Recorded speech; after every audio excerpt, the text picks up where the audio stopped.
Olá a todos, muito bem-vindos mais uma vez ao canal Saúde Mental na Igreja. Que a paz do nosso Senhor Jesus Cristo esteja com todos nós. Hoje vamos dar continuidade às causas, os fatores que contribuem para que as pessoas desenvolvam um transtorno depressivo. Nós vimos que os traumas, os estressores podem ser uma das causas determinantes para a depressão. Mas temos também, por exemplo, os problemas médicos.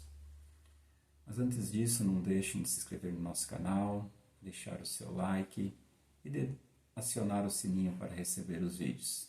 Também compartilhem os vídeos com os seus entes queridos. Bom, os problemas médicos, eles podem estar ligados a distúrbios de humor significativos e duradouros.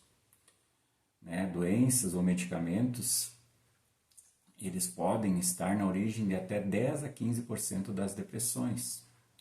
Por exemplo, alterações da tireoide, sendo que os mais conhecidos, problemas hormonais da tireoide, ali, por exemplo, o excesso do hormônio, que é o hipertireoidismo, que pode desencadear sintomas maníacos, e o hipotireoidismo, que é pouco hormônio da tireoide, ele frequentemente leva à exaustão e pode levar a sintomas depressivos.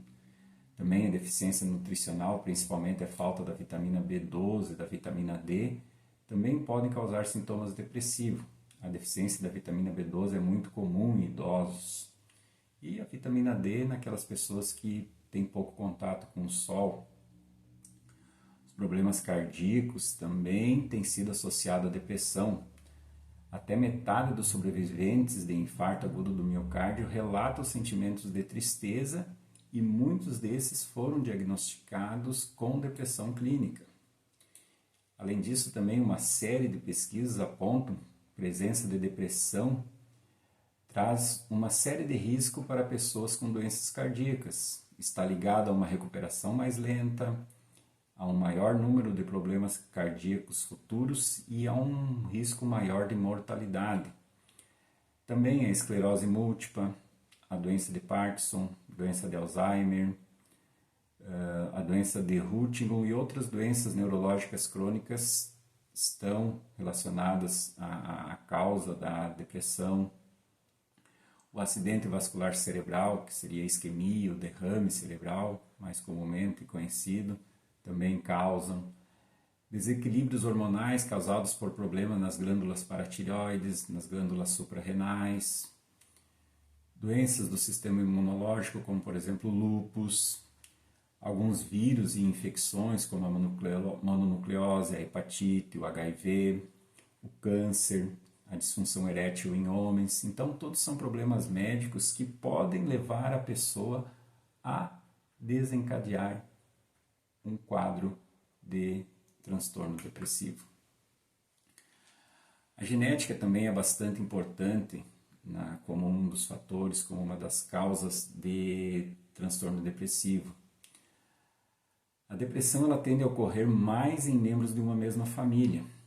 Se você tem um parente com depressão, o seu risco de depressão é muito maior do que alguém sem esse histórico familiar.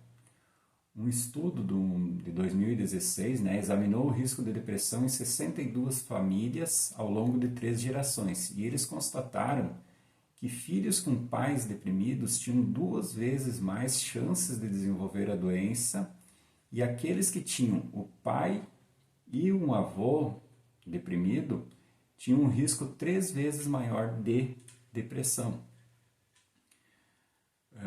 Esses estudos então sugerem que os genes são responsáveis por 1/3 a 2/3 do risco de depressão. E esses cientistas identificaram vários genes que parecem estar envolvidos na depressão, mas ainda não está bem clara a relação entre a função específica de um gene e a alteração de humor. Eles já mapearam um gene que afeta a serotonina, outro gene que afeta o folato, mas ainda carecem de mais estudos para estarem tendo mais evidências. O que parece acontecer é uma interação gene-ambiente. Nós já falamos sobre isso lá na ansiedade, ou seja, eventos da vida podem ativar ou não genes relacionados ao desenvolvimento da depressão. É o que a gente chama de epigenética. Não basta apenas ter o gene. Precisa ter algo que vá lá e faça com que esse gene seja ativado, que no caso seria a epigenética, seria um fator ambiental extrínseco ao organismo, extrínseco ao corpo humano. Também personalidades e modelos de visão do mundo são muito importantes na gênese da depressão. A sua personalidade, o seu temperamento moldam o quanto você é resiliente frente a dificuldades da vida. O que é a resiliência? Isso é um termo tomado da física para a medicina, assim como o estresse também é. A resiliência é a propriedade que alguns corpos eles apresentam de retornar à forma original após ter sido submetido a uma deformação elástica, ou seja, trazendo para o organismo, para a nossa mente, a capacidade de se recobrar facilmente ou se adaptar às dificuldades da vida ou às mudanças de temperamento. E o temperamento? O temperamento é determinado pela sua herança genética e pelas experiências que você teve durante a vida. Algumas pessoas elas são capazes de fazer melhores escolhas na vida quando conhecem melhor as características do seu temperamento e da sua personalidade. A visão que nós temos do mundo, e em particular as nossas crenças e suposições sobre como o mundo funciona, também influenciam a maneira como nos sentimos. Os psicólogos cognitivos apontam que essa visão que a gente tem do mundo, as nossas crenças, as nossas suposições sobre o mundo funciona, influenciam na maneira como nós nos sentimos. Normalmente você desenvolve essas crenças, essas suposições na infância e no início da adolescência e aprende a recorrer automaticamente quando ocorre alguma perda, um desapontamento ou uma rejeição. Por exemplo, você pode se ver como uma pessoa indigna de receber amor.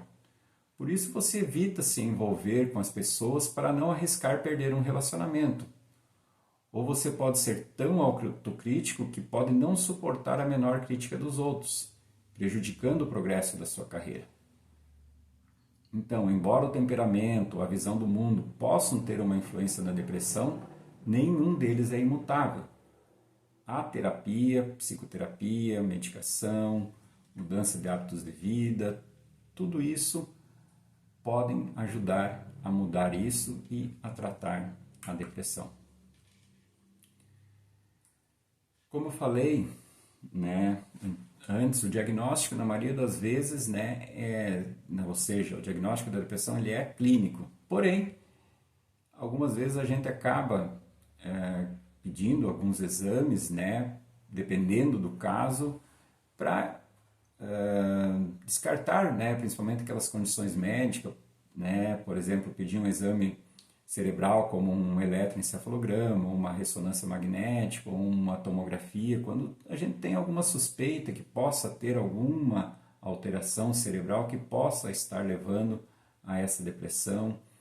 Também podemos lançar mão de alguns testes psicológicos, durante os quais a pessoa responde ou faz exercícios específicos e são aplicados por psicólogos especializados, e esses testes dão uma percepção melhor dos seus mecanismos de enfrentamento, do seu temperamento, da sua capacidade de organização e planejamento de tarefas.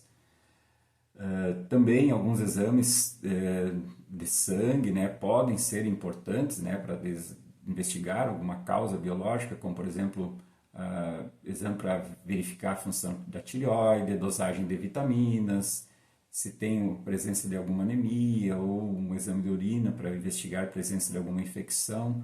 Então, tudo isso pode ser útil, mas não necessário. São feitos em alguns casos específicos, não em todos, casos que às vezes a gente pensa que pode ter alguma outra condição associada e que vai ajudar no tratamento. Por hoje é isso, que Deus possa abençoar a todos.